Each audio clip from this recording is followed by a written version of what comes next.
Buenas, bienvenidos a EMHA Podcast.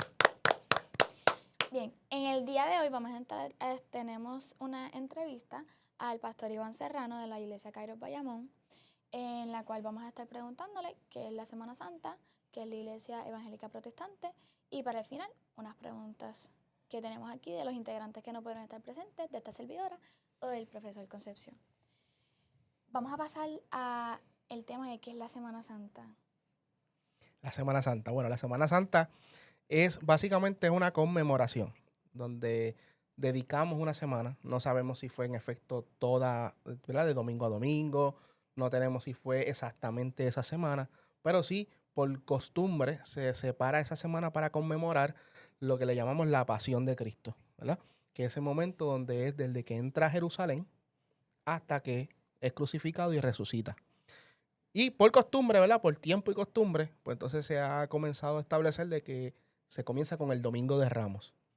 Se dice que Cristo, ¿verdad? Luego de su viaje y visitar diferentes lugares, él decide regresar a Jerusalén, pero esta vez decide regresar cumpliendo la profecía de Isaías. Y es por eso que él manda a buscar un pollino para poder cumplir con todo lo que la Escritura dice. Porque algo interesante es que Cristo cumplió todas y cada una de las profecías del Mesías. En él están cumplidas todas las profecías. Y él entonces entra a Jerusalén, y es ahí donde ya la gente lo estaba esperando. De hecho, él entra en un momento crucial e muy importante para el pueblo judío, que de ahí es que se saca la fecha de la Semana Santa. Porque él entra durante la celebración de la Pascua. Para entender lo que es la Pascua tenemos, por eso es que comúnmente se utiliza ese nombre también, para lo que es la Semana Santa o la Semana de la Pascua. Tenemos que remontarnos a lo que sucedió en Egipto con el pueblo de Israel.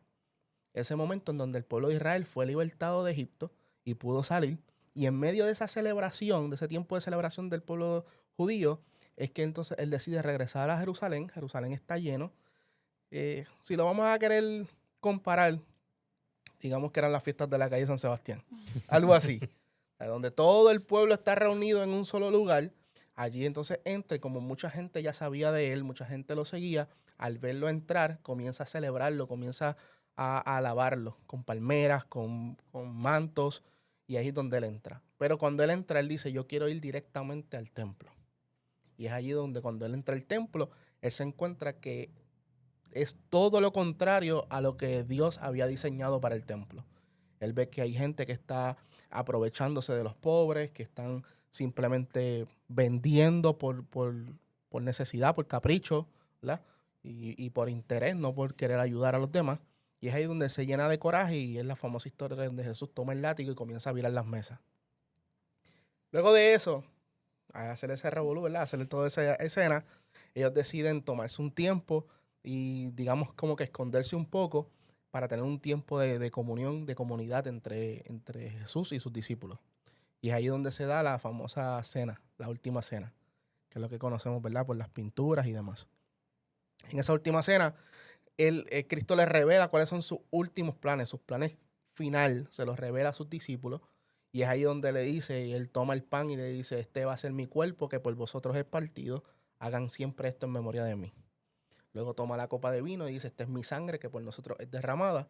Así que cuando beban de esta copa y coman de este pan, están anunciando, ¿verdad? Lo que yo he hecho. Y esa es la intención de lo que Cristo quiso hacer con ellos. De tener un momento de intimidad, un momento de comunión con su grupo, con sus discípulos, antes de todo lo que venía. De aquí ese es el famoso ritual que se hace en las distintas denominaciones cristianas, que es, ¿verdad? El pancito. Correcto. Ok. De ahí que sale lo que le llamamos la Santa Cena, la comunión y demás.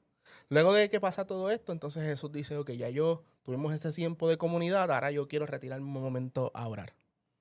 Quiero tener mi último tiempo con Dios. Y es allí donde él se va al Getsemaní a orar. Y es curioso porque dice la escritura que era tanto lo que él estaba viviendo, tanto lo que él estaba en ese punto decisivo, que su sudor era como gotas de sangre. De hecho, hay expertos que dicen que sí, que llegó a sudar sangre. Porque hay ¿verdad? El momento dado en que la agonía puede ser tanta, en que se rompan los capilares y comencemos hasta a sudar sangre. Pero lo interesante de esta historia es que cuando él está allí es que es arrestado. Allí es arrestado y de ahí se lo llevan y ahí comienza entonces oficialmente lo que es la crucifixión de Cristo. Entonces lo arrestan, ¿verdad? Aclarando porque uno de sus discípulos, ¿verdad? Lo entrega. Correcto. Yo siempre tengo este debate con Luna. Judas, es que, ¿verdad? Él lo dice, uno de ustedes me va a traicionar. Correcto. Pero siempre tengo el debate. Si no hubiera sido por él, quizás no tuviéramos la religión cristiana como la conocemos hoy día. Correcto. Así que era parte del plan divino. Era parte del plan. Y creo que a veces reducimos la figura de Judas como un traicionero que vendió a su mejor amigo. Pero realmente era parte. Lo necesitábamos para creer, ¿verdad? Si ustedes saben que siempre tenemos ese Tenemos debate porque yo estaba diciendo que no es no es que sea, era necesario, pero que no era bueno para el plan. O sea, no, era bueno para el plan, pero él no era bueno. Él era malo, Bueno. pero era necesario. No puede ser mal, o sea, puede ser maligno, pero a la misma es necesario. Lo que pasa es que aquí suceden dos cosas. Podemos poner en dos perspectivas. La perspectiva número uno es lo que nos están enseñando. ¿Qué podemos aprender de esa historia? ¿Qué podemos aprender de ese momento? Y de ese momento podemos aprender que siempre, ¿verdad? Que no todo el mundo puede verse el momento dado en que alguien tal vez nos traicione y tal vez sea el que más cercano esté de nosotros. Se pueden sacar muchas enseñanzas, pero cuando nos vamos al punto histórico y al contexto, tenemos que entender que es parte del plan divino de la obra redentora de Cristo. Eso hace un acto de exclusividad a que él era necesario para que se cumpliera lo que estaba establecido. No que es necesario para todos en nuestra vida, ¿verdad? Y muchas veces ahí, ¿verdad? A tu pregunta, muchas veces uno dice, pues entonces es necesario que exista el mal o es necesario que haya alguien que esté con una mente corrompida. No es que eso sea necesario, es que en el plan de la obra redentora de Cristo, diseñado para él, era necesario que sucediera de esa manera. Por ejemplo, yo le digo a las personas en la iglesia, Job vivió una experiencia increíble. Dice la palabra que Job le quitaron los hijos, perdió las riquezas, perdió la salud, incluso hasta su esposa. Por eso fue Job. Pero después creo que Dios se lo multiplicó. Dios se lo multiplicó, pero eso fue a él. Dice la palabra que él perdió todo eso y con todo y con eso se mantuvo fiel. Yo quisiera ser como Job, por eso fue él, pero no te lo puedo garantizar.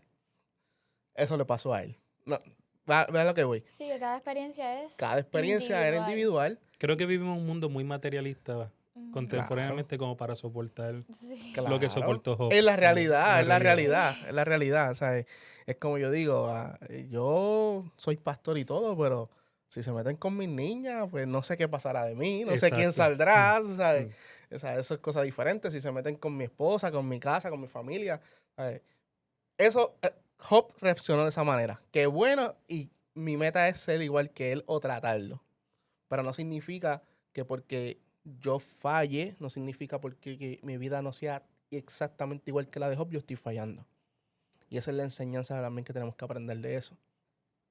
Y cerrando, ¿verdad? Volviendo a lo que es la Semana Santa, luego de que Cristo está en Getsemaní y fue arrestado, ahí comienza entonces lo que es el castigo sobre Cristo, y ahí podríamos decir que llegamos a lo que es el viernes, que es la famosa crucifixión de Cristo. Desde su vía crucis, su castigo, sus látigos, le imponen su corona de espinas, hasta que entonces expira en la cruz del Calvario entregando su vida. ¿Por qué una corona de espinas? No sé si eso se estudia en la teología. La corona de espinas en sí se le podría dar algún valor o algún significado en sí, pero la realidad es que el contexto histórico es más bien por una burla. Ok. Ya que él se llamaba el rey de los judíos, pues le colocaron una espina, una corona, pero en este caso de espinas. Decirle, tú quieres ser rey, pues vamos a ser rey, pero humillantemente. Por eso es que en Filipenses dice que Cristo, que él no tomó forma, ¿verdad?, ser igual a Dios, sino que se despojó, se vació y tomó forma de hombre y se humilló. Y parte de esa humillación era también pues ser burlado. De hecho, a él le colocan en la cruz como él se autoproclama, o sea, te lo digo desde la perspectiva de los judíos y de los romanos en ese contexto.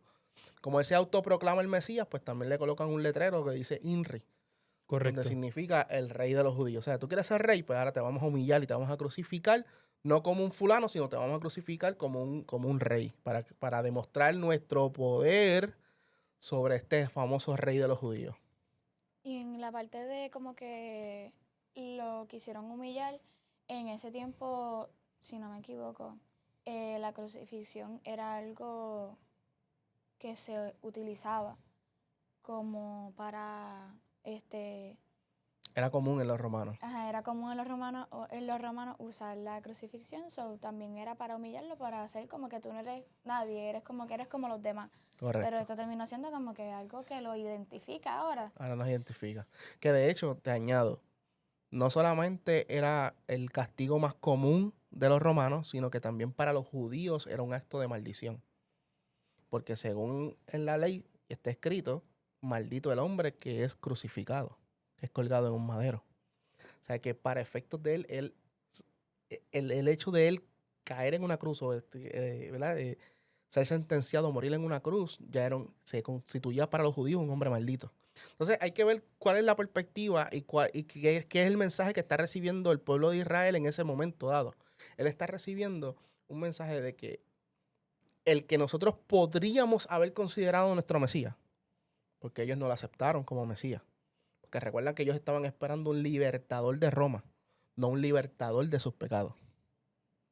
Mientras ellos están esperando un hombre que los libere de Roma, porque ellos tomaron todas las profecías del Mesías y las aplicaron a su contexto político. Mas, sin embargo, lo que Cristo quiso hacer, lo que Cristo vino a hacer fue a libertar al hombre del pecado.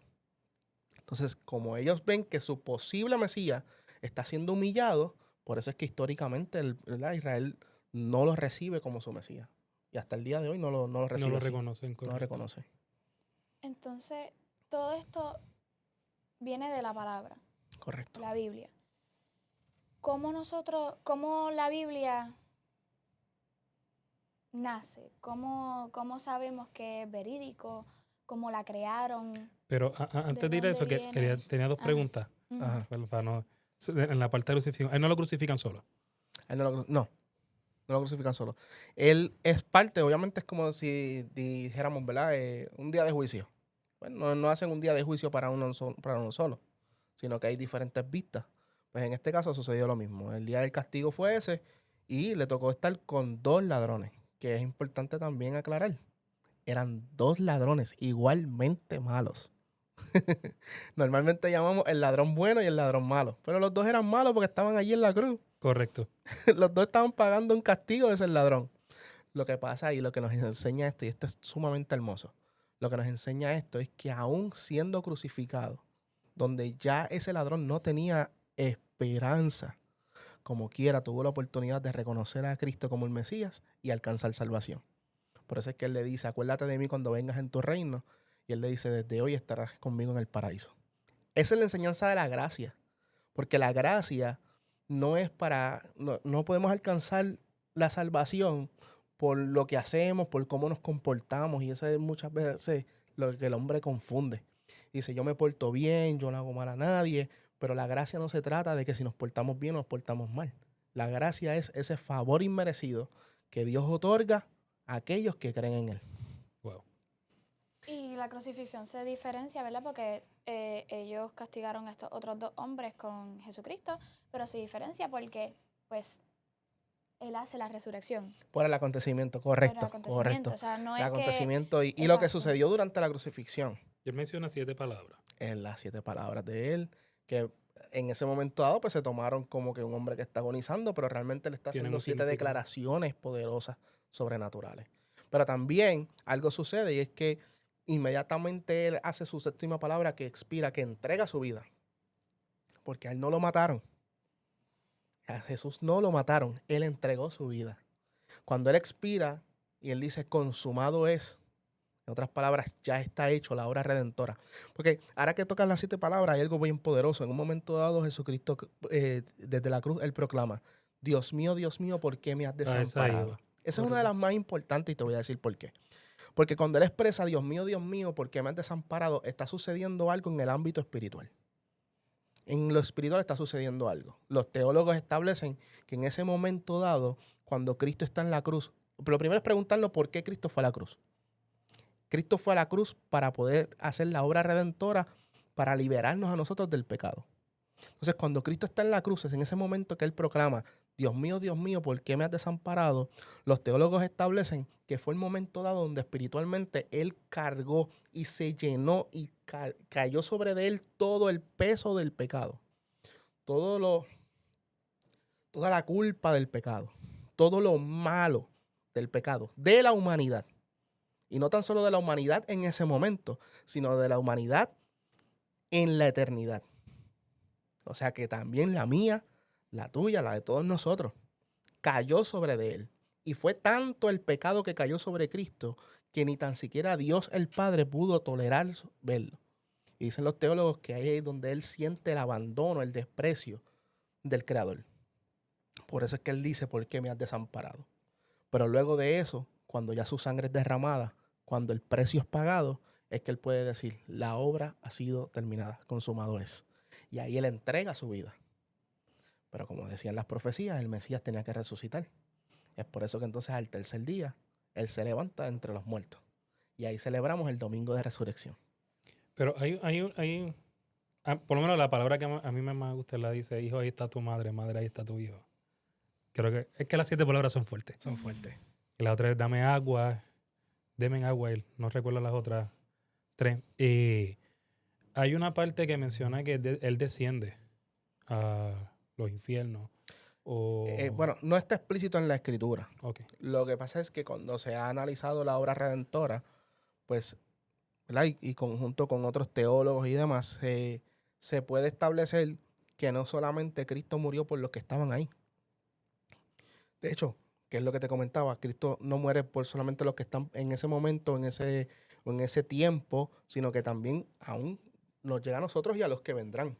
Pero de la misma manera también por aquellos que ya no estaban.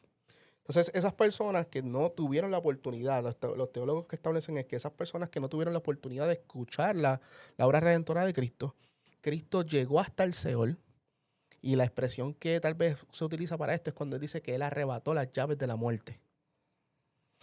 Y es cuando entonces él toma control y ofrece y da esa oportunidad. Recordemos que Cristo está en la eternidad. Él está fuera de nuestro tiempo y espacio.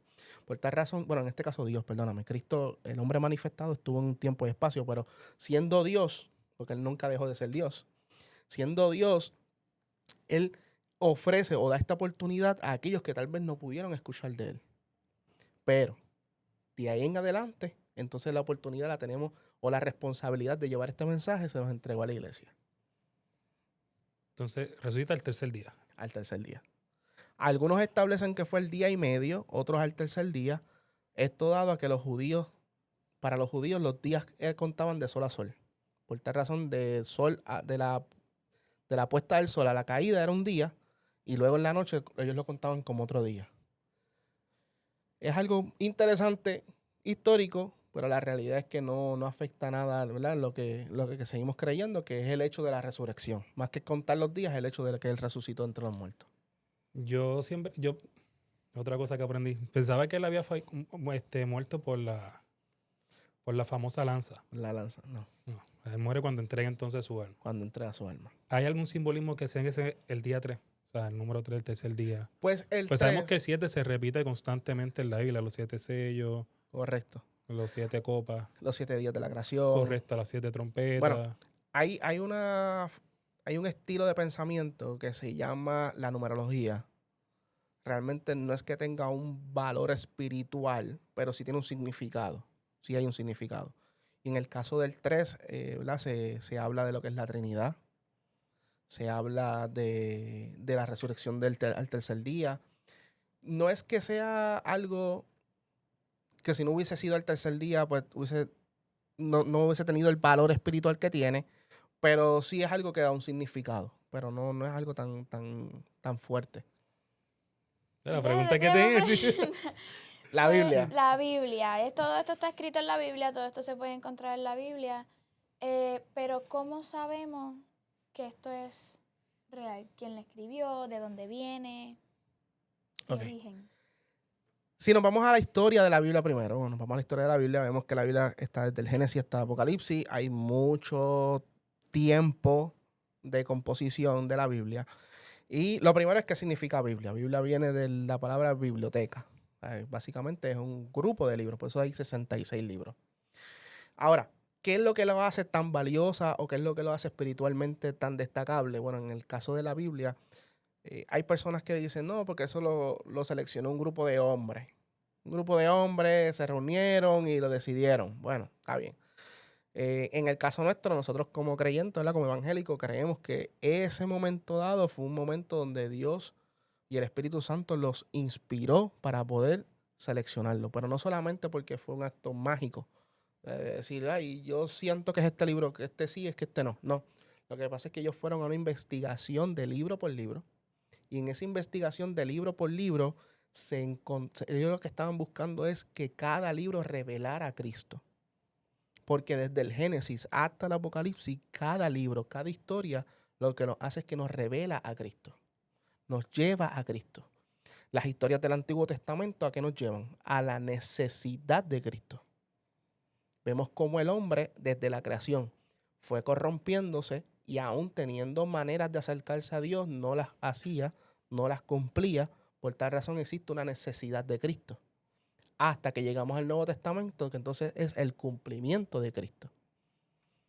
Y cuando vemos luego de la historia de Cristo de los Evangelios, que vemos las cartas de Pablo que nos dan cómo permanecemos en Cristo, hasta el Apocalipsis que nos enseña cuando Cristo regresa.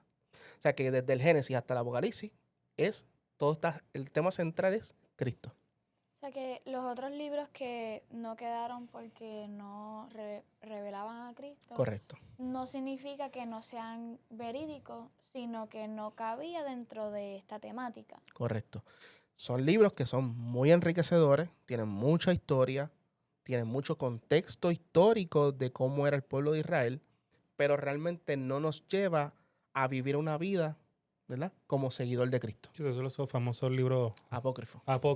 Correcto. Que traje uno por aquí, el de Enoch, que está en la Biblia de Etiopía, pero no está en nuestra Biblia. Correcto. Igual que es un libro súper interesante, es un libro que da mucha luz, pero no es un libro que nos ayude a poder entender mejor a Cristo.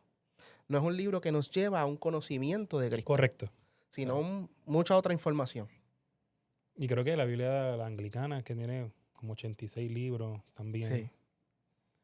Pero hoy estamos enfocados en la de nosotros. Exacto. Que mucha gente algunas veces dice como acá que ¿por qué no añadieron tal libro? Pues aquí está la respuesta. Es porque la Biblia como tal pues tiene una temática de enseñar quién era Cristo, por qué vino, por qué... Correcto. Una respuesta espiritual, que es lo que nos compete a nosotros, pues es eso. O sea, no fue en ese momento de selección, no fue por lo que el Espíritu Santo inspiró a que fueran.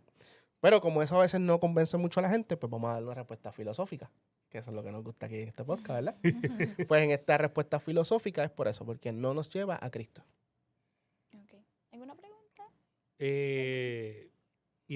Manteniendo un poco en la Biblia, otro debate que siempre se forma mucho, yo creo que lo tocamos superficialmente, está en el Génesis, cuando Dios crea a la mujer que la saca de la costilla. ¿Cuál es el significado ahí? Pues rápido dicen, no, porque la Biblia es machista, patriarcal, porque saca a la mujer de la costilla del hombre, etc. Obviamente sabemos que hay algún significado ahí. Mira, cuando yo escucho a alguien que me dice que la Biblia es machista, yo solamente puedo decir no ha conocido o no ha escudriñado la historia de Cristo, porque Cristo fue el feminista número 1. No de los que pensamos que es ahora feminismo, Claro. sino el verdadero defensor de la mujer. Pero partiendo de la premisa de lo que tú me dices, mira, Esa, y quiero escuchar esa parte del feminismo. Así que son dos respuestas que hay. Pues mira, cuando vamos a la parte de Génesis, Génesis es un libro que aunque es real, tiene mucho significado. Tenemos que recordar quién lo escribe y cuándo lo escribe. Lo está escribiendo Moisés, y Moisés lo está escribiendo ya desde un aspecto más de revelación de parte de Cristo, ¿verdad? De parte de Dios, perdóname. De parte de Dios mismo está recibiendo esa inspiración para poder escribir porque él no estuvo presente en la creación. Ahora, ¿qué es lo que sucede? Cuando vamos a lo que es esa escena donde dice que de la costilla, tenemos que ir al original hebreo. Y en el original hebreo lo que habla es del costado. Ahora, eso nos da dos vertientes. Número 1, la que podemos entender normalmente que Dios durmió a Abraham, sacó una costilla, Adán, perdón, Dios mío, Adán, Abraham todavía no estaba. Adán saca su costilla y de ese hueso crea una mujer. O lo otro que otros más del lado de los judíos per se, ellos establecen de que el hombre y la mujer estaban en un solo cuerpo. Y cuando Dios lo duerme, Dios los separa por el costado. Es un poquito, digamos que hasta místico. Yo me inclino más de la costilla. ¿Por qué? Porque además de ser un poquito más, o sea, parte de la premisa es de algo más pequeño, hace ver a un Dios más poderoso. Pero cuando dice el costado es que estaban pegados. Que estaban pegados. Pegados, como que pegados Eso creen completamente muchos desde judíos. aquí hasta acá. Muchos judíos semánticos establecen que estaban totalmente pegados y que eran un solo cuerpo. Y que Dios solamente lo que hizo fue dividirlo. Pero otras fuentes, ¿verdad?, que estudian el hebreo también dicen que fue literalmente que Dios lo abrió y sacó una costilla. Para mí, yo creo que mi Dios es tan poderoso que de una costilla puede hacer a alguien. Como también de cualquier pequeña cosa o incluso de la nada puede crearlo todo. Así que...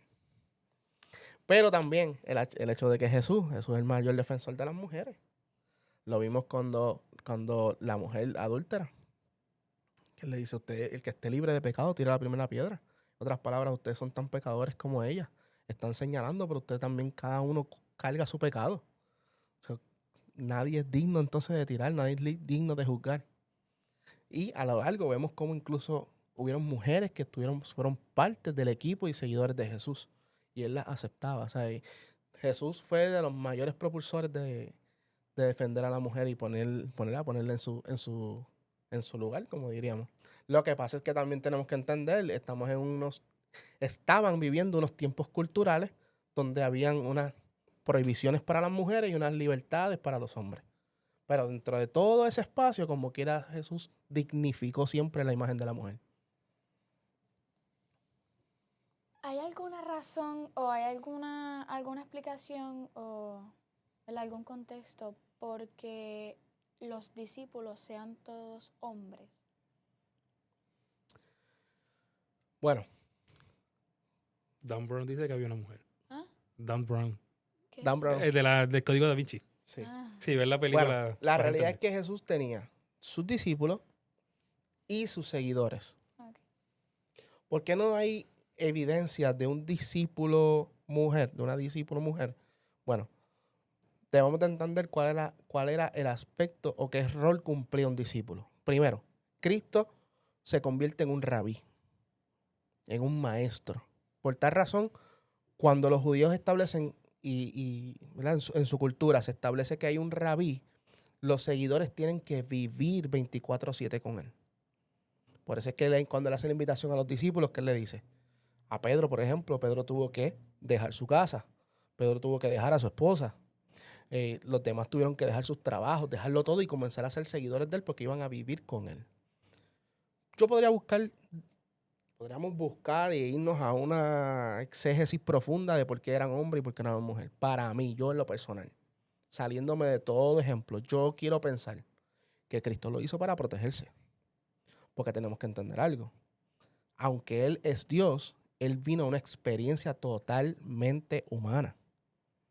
O sea, la razón de que Cristo viniera a la tierra a morir por nuestros pecados no era solamente el proceso de la cruz, sino también el proceso de toda su vida para darnos a nosotros el ejemplo de cómo debemos de vivir. Dice la palabra que no se halló pecado en Él. Entonces la invitación que Él nos hace es: yo viví como un hombre igual que tú. Por tal razón mi invitación es que tú puedas lograr vivir sin pecar también. Que tú puedas vivir llevar una vida sin pecado, como yo la hice. Entonces, si Él lo hizo de esa manera, yo debo entender que su adolescencia fue igual que la de nosotros. Su vida fue igual que la de nosotros. Su adultez fue igual que la de nosotros. O sea, Él sintió y padeció lo mismo que sentimos y padecemos todos nosotros. Yo quiero pensar que tanto por cultura, porque no iba a ser buen visto que una mujer viviera con Él si no estuviese casada.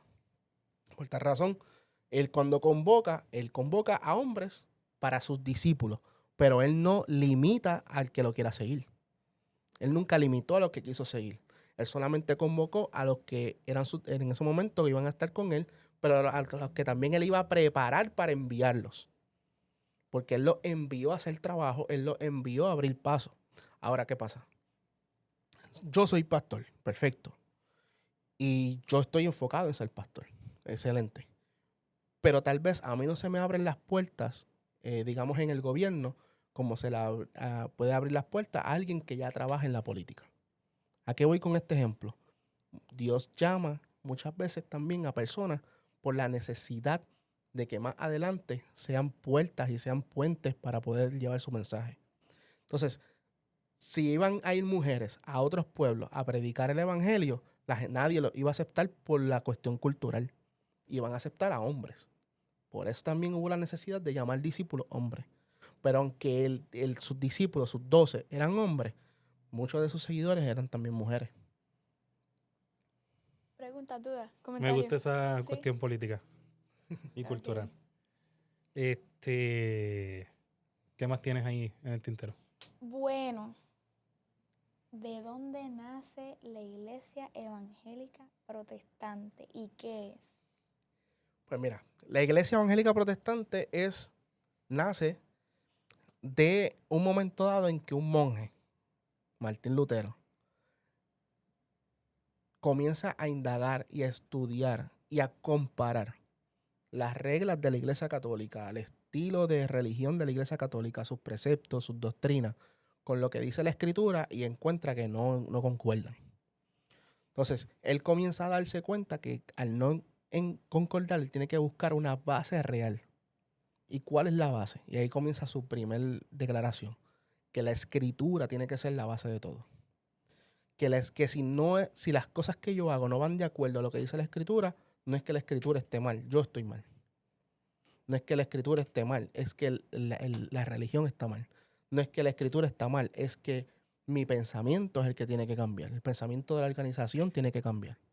Entonces, cuando él se da cuenta que no van de la mano, entonces es lo que llamamos, que eso fue el 31 de octubre de 1500, yo no sé cuánto, que es que se llama la famosa declaración, ¿verdad?, de la protesta de Martín Lutero, donde él expone sus 95 tesis, declarando todo lo que la Iglesia Católica en ese momento dado, que era la única fe seguidora de Jesús en ese momento, y entonces él establece, mira, no, esto no está bien, estamos haciendo muchos errores, ya yo lo he declarado muchas veces, no me quieren hacer caso, pues yo expongo esto y si tengo que irme, me voy. Y ahí es donde nace entonces la iglesia protestante, que luego pasa a ser la iglesia luterana.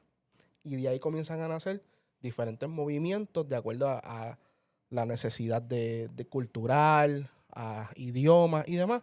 Comienzan a nacer diferentes grupos eclesiásticos. Ahí está, pero caen en lo mismo, ¿sabes? Yo sé que está discípulos de Cristo, los adventistas, ¿caen bajo la misma denominación o...? Mira, en este caso, Porque a todos se le llaman protestantes. todos entiendo. somos protestantes, Ok. todos aquellos que perseguimos o seguimos, ¿verdad?, el ideal de Cristo y su palabra, somos protestantes. Pero ¿qué pasa? ¿Por qué las denominaciones? ¿Por qué las iglesias? ¿Por qué los cambios? Una de las razones más simples, por lo menos en el mundo actual que podamos hablar, en el tiempo real que estamos viviendo, que podamos determinar que por qué hay diferentes grupos, es por la necesidad cultural. Y es como yo digo, cada comunidad necesita un espacio. Hay un espacio para aquellas personas que tal vez les gusta cantar canciones de antes, hay comunidad para aquellos que les gustan las más modernas, hay comunidad para aquellos que les gusta que los bancos sean de madera, otros que para los que les gustan que sean sillas, o sea, podríamos ir a esos detalles tan simples, pero yendo más profundo, también hay diferentes tipos de comunidad para aquellos que son más conservadores, aquellos que no son tan conservadores, espacios para aquellos que les gusta una liturgia más sencilla, aquellos que les gusta una liturgia más carismática. Se van creando diferentes comunidades de acuerdo a la necesidad y a lo que ese espacio, ¿verdad?, de personas necesita y busca. Me gustó esa respuesta. voy a pasar al área de las preguntas. Ok. Pero la pregunta que tengo ahora es de uno de los Yo, integrantes. yo iba a preguntar antes de las Ajá, preguntas. Sí, antes de las preguntas. ¿Por qué la iglesia, lo hago más para información del público? Quizás Claro. yo sé un poco la respuesta. ¿Por qué la iglesia evangélica protestante no utiliza imágenes? O sea, sabemos que la iglesia católica, pues, en los templos tienen quizás la Virgen María, tienen al santo tal, ¿verdad? Ay, Y tengo incluso esa tienen respuesta. incluso tienen hasta las imágenes que llevan, ¿verdad? La crucifixión, que son por Correcto. números. Entonces, la iglesia evangélica mayormente lo que vemos simplemente a veces es la cruz y el podio, ¿verdad? Donde está el predicador. No hay otras imágenes Correcto. alrededor. Bueno, en el contexto de las imágenes hay dos maneras de verlo. Número uno, una imagen simple, una obra de arte, un vitrial, una figura que tal vez se quiera hacer simplemente por un tipo de reconocimiento o por una obra de arte. No hay algo en la palabra que diga que eso esté mal. Ahora, ¿dónde radica el problema? El problema radica en que convirtamos a eso en un intermediario entre Dios y el hombre, que es lo que la Iglesia Católica enseña. La Iglesia Católica enseña que estos tipos de figuras son en honor a personas que son intermediarios entre Dios y el hombre. Por ejemplo, la razón por la que le rezan a la Virgen María es para que ellos apele por ella. Pero la palabra que nos dice que nosotros, quien único está es Cristo sentado al estado del Padre, intercediendo por ti y por mí. Y que nosotros no necesitamos un intermediario. De hecho, Cristo mismo dice, yo soy el camino, yo soy la verdad, yo soy la vida. Nadie se acerca, nadie viene al Padre si no es por medio de Él. Y además de eso, ¿por qué entonces no tenemos figuras? Las iglesias evangélicas no tienen figuras. Bueno, eso apela a evitar caer en esa práctica y por muchas otras razones. Por ejemplo, en el libro de los Salmos hablan, también en un momento dado habla sobre los ídolos. Y dice, los ídolos tienen boca pero no hablan, tienen oído pero no escuchan, tienen ojos pero no ven, pies pero no caminan. En otras palabras, nosotros no podemos seguir esa conducta de tener ídolos que utilicemos como intermediarios. Pero también se va mucho más atrás, que cuando el pueblo de Israel se le entrega la ley, le dice, no te harás ninguna imagen. De hecho, cuando le entregan esa instrucción de no hacer imagen, dice, ni tan siquiera de mí mismo, le dice Dios. O sea, no vas a hacer una imagen ni tan siquiera de mí mismo. ¿Cuál es la única manera de tú acercarte a Dios? En el Antiguo Testamento, la única manera de tú acercarte a Dios es a través del holocausto. Ahora para nosotros, a través de Cristo, porque Él fue el holocausto. Comentario. ¿Algo que Sin decir? comentarios. Sin comentario. Bueno, Es que está ajá. dando respuestas que quizás no me esperaba, porque mayormente siempre nos dan las típicas respuestas. Entonces, a las personas jóvenes, como que por eso fue lo que me decía mi abuelo y esto. Y creo que es una visión más que se atempera, ¿verdad? Claro. A las explicaciones. Zumba las preguntas entonces, Luna. Bueno, se queda más o menos esta pregunta en parte del tema que estábamos hablando. Si solo hay un Dios, esta pregunta ¿Quién la hizo? es de la integrante Rocío. Si solo hay un Dios, ¿por qué la humanidad se divide en tantas religiones y ramas cristianas, católicas, pentecostales, evangélicos, musulmanes, etcétera? Y muchas veces se enfrentan entre sí por ello. Claro. Ahí es importante contextualizar lo siguiente. Una cosa son diferentes comunidades, como la que hay dentro de los protestantes, y de hecho, cabe mencionar que también siempre desde el inicio, con Martín Lutero, del protestantismo, la idea es ser fiel a la Escritura. Entonces, otra cosa diferente es las religiones. Cuando hablamos de las religiones, vemos que son ideales que siguen otro tipo de Dios, otro tipo, ¿verdad? Otra manera de llegar a Dios. Entonces, ahí volvemos a lo que dice Juan. Juan dice que la única manera de llegar a Dios es a través de Cristo. Yo no puedo llegar a Dios a través del profeta Mahoma. Yo no puedo llegar a Dios a través de Buda. Yo no puedo llegar a Dios a través de Gandhi o cualquier otro. La única manera de nosotros llegar a Dios, y eso es lo que la iglesia protestante a través de los siglos ha tratado de mantener siempre fiel, es que sea siempre a través de Cristo únicamente. Y ahí es donde nosotros podemos diferenciar lo que es una religión a lo que es un movimiento. Un movimiento dentro de los protestantes pueden haber muchos, pero si te das cuenta, todos comparten algo, que es que Cristo es el único camino hacia el Padre. Ya fuera de eso, pues están las religiones. En el caso de las religiones, pues nos toca, ¿verdad? En nuestro llamado y responsabilidad, es decir, ninguna de esas religiones nos va a acercar a Dios. ¿Verdad? Y yo sé que a veces eso, pues mucha gente dice, no, yo puedo llegar a Dios de cualquier otra manera. No, ninguna te lleva a Dios. ¿Dónde está eso establecido? Cuando Cristo mismo lo dijo. Yo soy el camino, yo soy la verdad, yo soy la vida. Y ahí entra quizás la pregunta que hacen muchas personas. ¿Qué sucede? Que es lo que a veces hablamos, ¿verdad? En la sala de clase. No es que mi clase sea religión, es que al mediodía se forman estos debates. O sea, Claro. yo no, ¿verdad? Yo en mis clases soy serio. Hay dos cosas que yo no mezclo en mi clase, que es religión y política.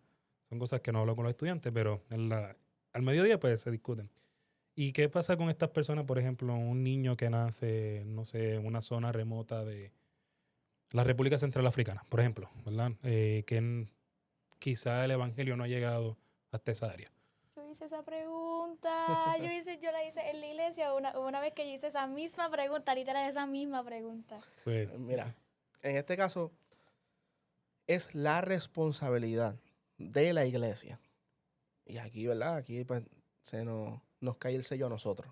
De la misma manera que, ¿verdad? Podemos corregir hacia allá, también corregimos hacia acá. Es la responsabilidad de la iglesia llevar este mensaje. Si hoy por hoy hay lugares donde el mensaje del evangelio no ha llegado, es responsabilidad de nosotros llevarlo. Es responsabilidad de nosotros poder alcanzar a los demás, poder brindar este tiempo, este mensaje a todo el que lo necesite. Así que, pero vivimos también en una sociedad donde la tecnología ha avanzado tanto. Hay lugares que a veces uno dice, pero imposible que haya señal, haya tecnología, y uno ve, ¿verdad? Que sí se alcanza. Así que yo creo que hay muchas maneras de poder hacerlo, pero también hay misioneros que Dios sigue levantando para llevar el mensaje a diferentes lugares. Y yo creo que eso es parte también del plan de Dios. Donde hay un espacio de una necesidad, Dios siempre toca el corazón de alguien y mueve el corazón de alguien para que lo pueda cumplir. sigamos ahí las preguntas. Sigamos ahora con las preguntas. Esta pregunta viene del integrante Ryan.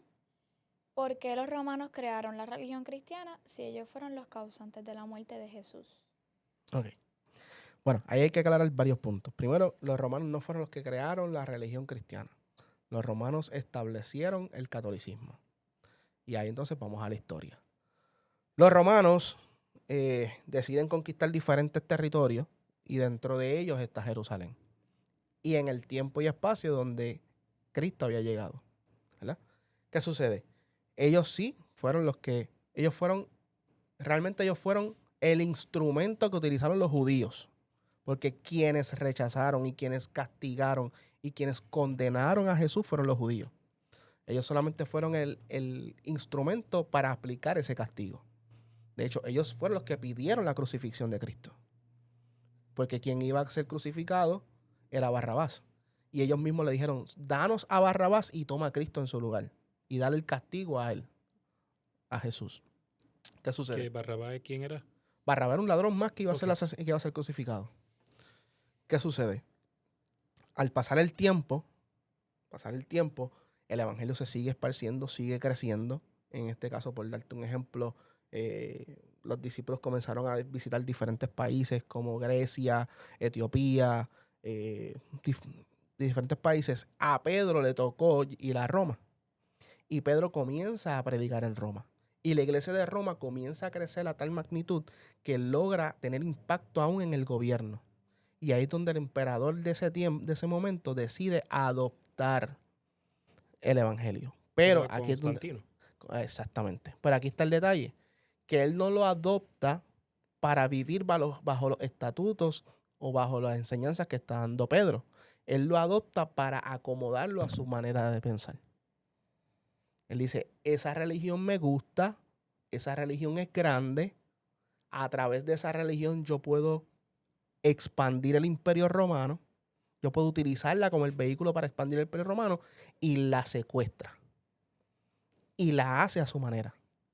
Y luego de eso comienzan los diferentes cambios que han sido, ¿verdad?, bien esporádicos a través de siglos, donde hoy tenemos por lo que se llama la Iglesia Católica.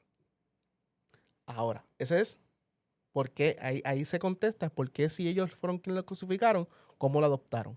Pero luego, como te comenté hace un tiempo, desde ahí nació una persona que, ¿verdad?, yo digo que el Espíritu Santo inspiró para decir, hey, esto no está bien, necesitamos retomar el principio bíblico. Y ahí entonces Martín Lutero con él nace la protestante. La próxima pregunta es de el integrante Yesiel. ¿Por qué si Dios te acepta tal y como tú eres, sus seguidores te rechazan o te discriminan solo por ser parte de la comunidad LGBTQ+, tener tatuajes o simplemente por tratar de ser tú? Okay. Hay varias cosas. Número 1, no necesariamente el comportamiento de los miembros refleja el mensaje o la idea de su fundador, ¿verdad? Y eso lo podemos ver en cualquier tipo de organización, incluso hasta las empresas. Vemos como un viejito en una finca decide crear o decide hacer una granja de China porque él quiere tomarse un jugo de China todas las mañanas. Pero luego sus hijos, sus nietos, llegan a desarrollar una empresa, entonces sustituyen las chinas por el sabor artificial. Y entonces cuando vienes a ver, no tienes lo mismo que su fundador. Y dice, esto ya no es lo mismo de antes. Antes era jugo natural, antes era bueno, antes era con un ideal y ahora está totalmente diferente. ¿Por qué? Porque no necesariamente los integrantes de una organización cumplen al 100%. Debería de ser así, pero no necesariamente cumplen al 100% los estatutos que tiene esa organización. ¿Qué quiero decir con esto? Cuando se trata de aceptación, hay dos cosas. Número 1, que Dios te acepta tal y como eres. Y eso lo dice la palabra. Dios te acepta tal y como eres. Lamentablemente, porque yo no vengo aquí a tirarle toalla a nadie, lamentablemente, muchos de los miembros de este cuerpo cometemos el error de rechazar por alguna razón. Pero eso no es el llamado que Dios nos hizo. El llamado que Dios nos hizo es a llevar el mensaje y que nosotros pudiéramos aceptar a todo el mundo tal y como es. Pero aceptar a todo el mundo tal y como es no significa que tengan que permanecer tal y como son, sino que la palabra nos llama a una transformación y a que cada día podamos aprender a vivir como dice la palabra. Ok. La siguiente palabra, me disculpan aquí, es que están aquí en el chat. Si el cristianismo predica amor y perdón, ¿por qué algunos creyentes utilizan la religión para juzgar o excluir a todos, a otros? Esta pregunta viene de Rocío. Porque así predica amor y perdón. Porque algunos creyentes utilizan la religión para juzgar o excluir a otros. Yo creo que eso fue más o menos la pregunta Sí, ahorita. más o Sí. menos. Iría más o menos pregunta de alineada con la ahorita. misma. El error es que muchas veces sus miembros lo hacen mal en la realidad. O sea, aplican mal. Y es importante, y esto yo le enseño mucho en la iglesia, el importante de no solamente leer la Biblia, sino aprender a leer la Biblia, que son dos cosas diferentes. Ujú. Porque en la Biblia podemos encontrar y vamos a necesitar muchas herramientas para poder entenderla. Y es importante, no es necesario que las conozcamos, pero por lo menos entenderlas y tener a un guía que nos pueda ayudar, ¿verdad?, para poder entenderlas. Y yo creo que el error que se ha cometido a lo largo de los años, de la historia, de las décadas, siglos, es eso. Es la ignorancia de conocer la palabra por completo. Ok. ¿Qué más tiene? Ya no tenemos más preguntas de los integrantes de MHAF. Así que vamos a entrar en algunas preguntas personales que tengamos ¿Dale tú nosotros. primero? ¿Dónde en la Biblia establece que la comunidad LGBTQ va en contra de la creencia de Jesús? Ok. Podríamos hablar del Antiguo Testamento. Podríamos hablar también del Nuevo Testamento. En el Antiguo Testamento, ¿verdad?, en lo que son la ley establece, ¿verdad?, que era castigable el que un hombre tuviera relaciones sexuales con otro hombre y una mujer con otra mujer. Como de la misma manera castiga muchas otras cosas. Pero yéndonos al Nuevo Testamento, que es más lo que nos aplica, ¿verdad? En lo que nos aplica en el contexto histórico que estamos, nos aplica más esas reglas. En el libro de Romanos también, entonces, establece, y quiero ser bien enfático en esto, no la persona, sino la conducta. Son dos cosas muy diferentes. Dios no señala, o Dios no castiga, o Dios no menosprecia a quien lo practica. Él ama al pecador. Él ama al que practique cualquier pecado. Lo que él no le gusta es que la persona se sostenga en su pecado. Y ahí no solamente estamos hablando de eso, sino también hablamos del que adultera, del que roba, del que mata, de todo. ¿Por qué? Porque la palabra nos enseña que todos los pecados son iguales. Entonces, la pregunta que entonces ahora nos haríamos es, ¿por qué entonces esta decisión que yo quiero tomar o este estilo de vida que yo quiero llevar, por qué se consideraría un pecado? Y la razón no es porque sea más o porque sea menos. No es porque sea menos persona, no es porque valga menos. La razón es porque estaría yendo en contra del diseño que Dios tiene para la persona. ¿Ok? Por ejemplo, Dios nos creó con un propósito. Dios nos trajo a este mundo con una intención. Dios nos trajo para que pudiéramos y nos diseñó de una manera. Y nosotros, el ser humano, ha querido tomar esa decisión por voluntad propia. Entonces, algo que es bien particular, y hace unas semanas yo hablaba en la iglesia, es que muchas veces vemos la dependencia o el someternos a Dios como una esclavitud. Sin embargo, Dios nos invita a una dependencia. Y yo les daba el ejemplo en la iglesia con un bebé. Un bebé, a él no le importa si tiene que pagar la luz, a él no le importa en cuánto está la gasolina. Él lo único que le importa es que lo carguen y que le den su comida. Y Dios nos invita a que vivamos en esa dependencia de Él.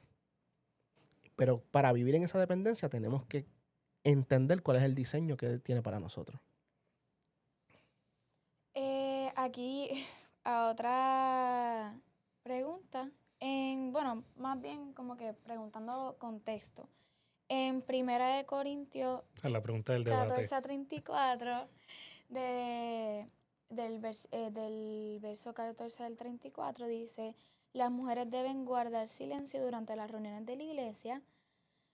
No es apropiado que hablen, deben ser sumisas, tal como dice la ley. Si tienen preguntas, que le pregunten a su marido en casa, porque no es apropiado que las mujeres hablen en las reuniones de la iglesia. Y después dice: ¿o acaso piensan, Corintios, que la palabra de Dios se originó con ustedes? ¿Son ustedes los únicos a quienes fue entregada? Si alguien afirma ser profeta o piensa que es espiritual, debería reconocer que lo que digo es un mandato del Señor mismo. Ok. Lo que decía ahorita, a veces es muy importante conocer cómo leer la Biblia. Lo primero que tenemos que entender es el contexto histórico de lo que estaba sucediendo en Corintios. ¿Qué estaba sucediendo para que Pablo escribiera eso? Lo que estaba sucediendo era que en las reuniones, recordemos que la iglesia está naciendo, están los primeros pasos. No es lo que conocemos ahora con grandes sinagogas o grandes templos, no. Eran las pequeñas plazas donde se reunían, en las esquinas, en la casa de Don Juan, como uno dice. Pancho tenía un gaseo allí en la casa que caben 20 personas, vamos para la casa de Pancho. Así nació la iglesia. Y en esos momentos dados donde la iglesia se reunía, lo que Pablo le está diciendo es, hay un problema, y el problema está en que Corintio educa solamente a los hombres, no educa a las mujeres. Las mujeres no saben leer, las mujeres Corintio no... es como tal la ciudad. Exacto. Ok. Corintio no le enseña a las mujeres cómo hablar o no le enseña el respeto en la conversación. Las mujeres quieren llegar y empezar a hablar y lo que se forma es un papagayo. Es lo que le está diciendo Pablo. Pablo está diciendo, bueno, tienen un problema en sus reuniones, porque mientras los demás filósofos se reúnen y se respetan el uno al otro y no se van al insulto o no se van a las discusiones mano a mano, sino que cada cual habla con decencia, con respeto, los grupos de la iglesia se está volviendo una loquera. En Arroyo Bichuela está volviendo un revolú, todo el mundo está hablando sobre de otros, y en especial las mujeres, porque no conocen, no fueron educadas en ese control. Porque en el contexto histórico las mujeres solamente estaban ¿para qué? Para parir. Por eso no es culpa de la iglesia. Eso era culpa de la cultura de ese momento. Entonces le está diciendo, mira, pues vamos a hacer algo mejor para solucionar este problema. Mejor que las mujeres no digan nada. Dejen que los que saben hablen y luego, si tienen una duda, se la explican luego en su casa. En privado se lo van explicando. Pero no es que Pablo está diciendo que la mujer no sirve o que no tenga voz, no tenga voto. Lo que está pidiendo es que en ese contexto histórico le den un break. Porque de hecho Pablo mismo Pablo también es el mismo que deja a cargo mujeres.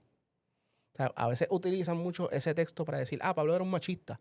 Pero la realidad es que Pablo también tenía mujeres que dejaba a cargo en las iglesias. O sea, no era por machismo, era por la necesidad del momento. Yo creo que por eso es que hay muchas veces que importa mucho el contexto histórico. Correcto. Y como que tener ese contexto de la Biblia que no es solo porque ese cantito diga eso, es que eso es lo que se tiene que hacer en todas las iglesias. Que ahora la mujer no puede hablar en la iglesia. No, esto significa que en el contexto histórico, en ese momento, pues, no podía expresarse bien porque no se lo permitían. Correcto. Pregunta, ¿tiene alguna pregunta? Pues yo voy a hacer una pregunta, fuera sin entrar en ámbitos políticos.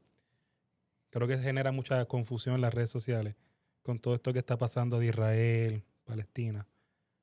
¿El Estado de Israel que conocemos hoy día es el mismo Israel que se abre en la Biblia? Sin entrar, ¿verdad?, en motivos políticos a favor. Bueno, lógicamente no. Se sobreentiende que no. Cuando vamos al análisis histórico, vemos que ese Israel que existía hace mucho tiempo fue perseguido, fue exiliado. No aniquilado, pero sí exiliado. Se dispersó, se mezcló con muchas culturas, con otras razas, y luego de muchas décadas regresa para formarse como un estado, para establecerse como un estado. Así que lógicamente podemos pensar que tenemos que llegar a la conclusión que no es el mismo, aunque mantenga sus raíces culturales. Aunque ellos mantienen y están reviviendo sus raíces culturales, no es el mismo. Pero, yéndonos al punto de lo que está sucediendo, yo creo que más que simplemente anexarnos o ponernos de acuerdo con Israel simplemente porque es Israel, porque se llama Israel y porque los demás no hablan de Yahvé, por decirlo de esa forma, yo creo que lo más primordial que tenemos que siempre pensar en lo que Jesucristo nos enseñó. Jesucristo nos enseñó a vivir el amor, la paz, ¿verdad? Y yo creo que no importa de dónde venga, tenemos que seguir predicando el amor y la paz. Ese es mi pensar. Ya sea de Israel, ya sea que Israel lo reciba, ya sea que Israel lo provoque. Lo que es importante aquí es establecer el mensaje de amor y el mensaje de paz. Yo creo que hemos tocado unos puntos bastante interesantes. Quiero hacer una última pregunta, ¿verdad? Para cerrar. ¿Es posible creer en la evolución y a la misma vez en la religión? Porque En la ciencia, en la ciencia y a la misma vez en la religión. como una cosa es la evolución, otra cosa es la ciencia. Ajá. Bueno, se deben de creer mutuamente. Y me explico. La religión no compite con la ciencia. La religión explica por qué está la ciencia. La ciencia explica la razón de las cosas. Pero la religión o creer en Dios explica de dónde viene la ciencia. Me dicen, me van a entender. Ok. Por años se nos ha dicho que se tiene que dividir la religión de la ciencia o la religión de la razón. Pero la realidad es que deben de ir de las manos. No hay un mensaje más lógico y que tenga más sentido común que el evangelio. El evangelio es el mensaje con más sentido común. Lo que pasa es que a la hora de aplicarlo, a la hora de enseñarlo, muchas veces se ha enseñado desde una óptica de hazme caso porque yo te lo digo, en lugar de que aquí está la evidencia, aquí está la lógica del asunto. ¿Ves? Así que sí, la ciencia y la religión deben de ir de la mano, Porque en el libro de Génesis lo que tenemos es ciencia. De Lo hecho, que vemos- el árbol prohibido, que es lo que estábamos hablando, el árbol del conocimiento. Lo que vemos es conocimiento, filosofía, ciencia, todo está ahí. Lo que pasa es que nuestra esperanza es espiritual y eso es otra cosa. Pero tenemos muchos ejemplos de filosofía. De hecho, a mí me encanta una historia de Pablo. Pablo en un momento dado tenía que hablarle a los grandes filósofos. Y cuando estaba allí en Grecia, él dice que él estaba caminando por las calles y él encuentra diferentes tipos de dioses, muchos dioses, muchos dioses, muchos dioses. Y de momento él encuentra una figura que se llama al Dios no conocido, donde ellos estaban adorando a un Dios que ellos no conocían. Y Pablo dice, ok, no hay problema. Cuando se reúne con los filósofos, le dicen, yo caminé por allí y yo vi que ustedes tienen el Dios de la luna, el Dios del sol, lo otro. Y vi uno que decía el Dios no conocido. Hoy yo vengo a hablarle de ese Dios no conocido. Él usó la filosofía para poder llevar el mensaje. Él no desligó la filosofía del mensaje, él la utilizó para poder llevar el mensaje de la cruz. ¿Eh? O sea que lo que es la filosofía, la ciencia, la razón y la lógica siempre van atados al mensaje de la religión. Bien, pues habiendo tocado, ¿verdad?, varios puntos interesantes, yo creo que ya estamos listos para cerrar. Mira, que hay Ese- un obsequio para él. Él sé que es un pastor de la Iglesia Cristiana Evangélica, pero, ¿verdad? A toda nuestra invitación siempre hacemos un obsequio. Aunque es del Papa Francisco, yo creo que, yo no soy católico, ¿verdad? Pero sí comprendo que el Papa Francisco de una u otra forma rompió con muchas cosas culturales de la Iglesia Católica y la abrió a muchas más personas. Y como bien usted dijo, pastor, creo que nuestra religión está, y digo nuestra porque pues yo soy cristiano, ¿verdad? Aunque hago muchas críticas. Y nuestra religión profesa eso, amor. Y que todos, ¿verdad?, vayamos en ese norte de conocer a nuestro Dios. Uh-huh. Y pues de parte del club, pues tiene el Papa Francisco, pero es de la belleza del Evangelio. Creo que es lo que tenemos que llevar a todos los rincones de la tierra. Claro. Así que se lo entrego a Luna. para hacer Gracias. la entrega del libro. Gracias. ¿Algún mensaje que quiera dejar, ¿verdad?, a los que están oyendo, o en este caso, ¿verdad?, también nos pueden estar viendo? Antes del mensaje, yo quiero, Sí. yo quiero aprovechar este espacio para reconocer a la integrante de nosotros, Luna, porque pues, muchas veces debatimos y vivimos una sociedad contemporánea donde, y esto se vive, o sea, creo que no es un misterio, donde tú dices que eres cristiano y muchas veces te atacan, especialmente las jóvenes. Y Luna siempre en la escuela se ha mantenido firme frente a sus amistades, siempre ha llevado, ¿verdad?, sus creencias, no imponiéndose a los demás, sino siempre educando. ¿Verdad? Y sé que desde el año pasado estábamos con esto. Vamos a invitar a tu pastor y os vamos a invitarlo para Semana Santa para explicar para esto mismo, para abrir el espacio para el debate, ¿verdad? Y por eso tomo el espacio, la felicito, ¿verdad?, por mantener sus creencias, por mantenerse firme. Y creo que hemos aprendido bastante ahí. Ahora sí puede cerrar. Ahora sí. ¿Algún mensaje que quieras dejarle a los...? No hay mejor mensaje que establecer, ¿verdad?, el mensaje de Jesús. Jesús no vino para perseguir, Jesús no vino para condenar, sino vino para darnos vida y vida eterna. Así que si hoy esto sirve para que tú puedas abrirte paso y acercarte más a Jesús, te invito a que lo hagas. Y es bien sencillo, simplemente reconocerlo como tu Señor y como tu Salvador. Dice la palabra que si nosotros confesamos con nuestra boca que Él es nuestro Señor, seremos salvos. Así que ese es todo. Amén. Amén. Pastor, ¿dónde lo conseguimos? Nos pueden conseguir a través, ¿verdad? Tenemos tanto la red de la iglesia como la nuestra. La mía sería soy.ivanserrano en Instagram y en la iglesia, pues como Iglesia Kairos Bayamón. Entonces, el Club MHAF nos pueden encontrar a través de Instagram, Facebook, ¿Y YouTube? En YouTube y en Spotify. Bueno, en Spotify, pues si nos están escuchando Exacto. y no nos están viendo, pues nos pueden encontrar ahí. Por Instagram sería @club.mhaf. Igual en Facebook. Igual en Facebook. Y en YouTube, @Enhalf. @mhaf. Y en Spotify, Enhalf Podcast. MHAF Podcast. Así que con esto cerramos. Gracias por escucharnos. Tenemos aquí al profesor Concepción, al pastor Iván Serrano y a Luna Rodríguez. ¿Cómo vamos? Gracias por escucharnos y hasta la próxima. Y que Dios los bendiga. Y que Dios los Amén. bendiga.